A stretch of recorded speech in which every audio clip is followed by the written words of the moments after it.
আরে ভাই জানিস, আমার তো একটা খুব স্বপ্ন আছে রে, যে একটা R15 গাড়ি নেব, যে একটা 4 চাকা গাড়ি নেব, যে একটা মনের মতো বাড়ি তৈরি করব, আর সে বাড়িতে রাখবো আমার মা বাবাকে, এবং আমি নিজে বিয়ে করে সে বাড়িতে থাকবো।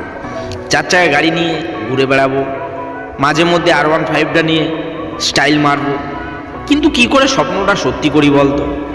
পাচ্ছি না রে, স্বপ্নটাকে সত্যি করতে পারছি না। কিভাবে স্বপ্নটা সত্যি করব বল না, তুই কিছু সলিউশন বল। সলিউশন চাই বন্ধু। শোনো, ওই সলিউশনের সমাধান তুমিই করতে পারবে। কারু কাছকে যেতে হবে না, কারু কাছে জানতে হবে না যে কীভাবে সমাধান হয়। আমি বলছি শোনো, এসব ফালতু টাইম পাসটাকে বন্ধ করুন, আর যে কোনো একটা কাজের প্রতি নিজের এনার্জিটাকে লাগান। হ্যাঁ, আমি বলছি যে কোনো কাজের প্রতি একটা নিজের এনার্জিটাকে পুরো 100% দিয়ে দিন, আর সেই কাজটাকে ডেলি ডেলি ইমপ্রুভ করুন।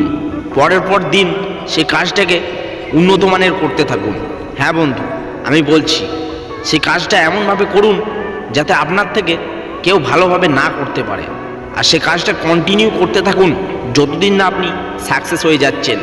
আর মেনে নেবেন না, ওর মাঝে অনেক ঝড় আসবে, অনেক বাধা আসবে, কিন্তু সেগুলো তো আপনাকে থেমে গেলে হবে না। হ্যাঁ, সেগুলো তো আপনাকে থেমে গেলে হবে না। নিজের স্বপ্নটাকে যদি সত্যি করতে চান বা জীবনে যদি সাকসেস হতে চান, তাহলে আপনাকে তো এতটুকু ঝড় সহ্য করতেই হবে। থেমে গেলে চলবেন না, কন্টিনিউ সেই কাজটাকে করতে থাকুন। হ্যাঁ, আমি বলছি কন্টিনিউ সেই কাজটাকে করতে থাকুন। একদিন আপনার স্বপ্নটা অবশ্যই সত্যি হবে, এটা আমি গ্যারান্টি দিচ্ছি। যতগুলো মানুষ সাকসেসফুল হয়েছে, আপনি তাদের ব্যাকগ্রাউন্ডটা দেখুন বা জানুন, তারা কিন্তু এইভাবেই সাকসেস হয়েছে।